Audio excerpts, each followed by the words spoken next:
White House National Security Advisor John Bolton says he does not believe that the second Pyongyang-Washington summit was a failure and that the U.S. is ready to continue talks with North Korea. Let's take a look. In his interview with CBS, White House National Security Advisor John Bolton said, although the second Kim-Trump summit ended without signed agreement, it was a success from Washington's standpoint. No, I think it was unquestionably a success for the United States because the president defended American interest.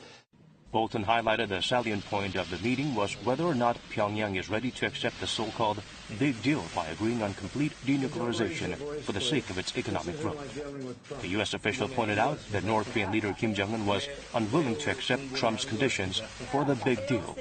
Bolton added that in the past, Pyongyang promised to denuclearize 4 or 5 times in writing, but failed to keep its word. He expressed hope that someday the regime will reach a denuclearization agreement with the U.S. The National Security Advisor stressed that talks between the two sides will not end and that Washington is ready to continue the conversation at an appropriate time.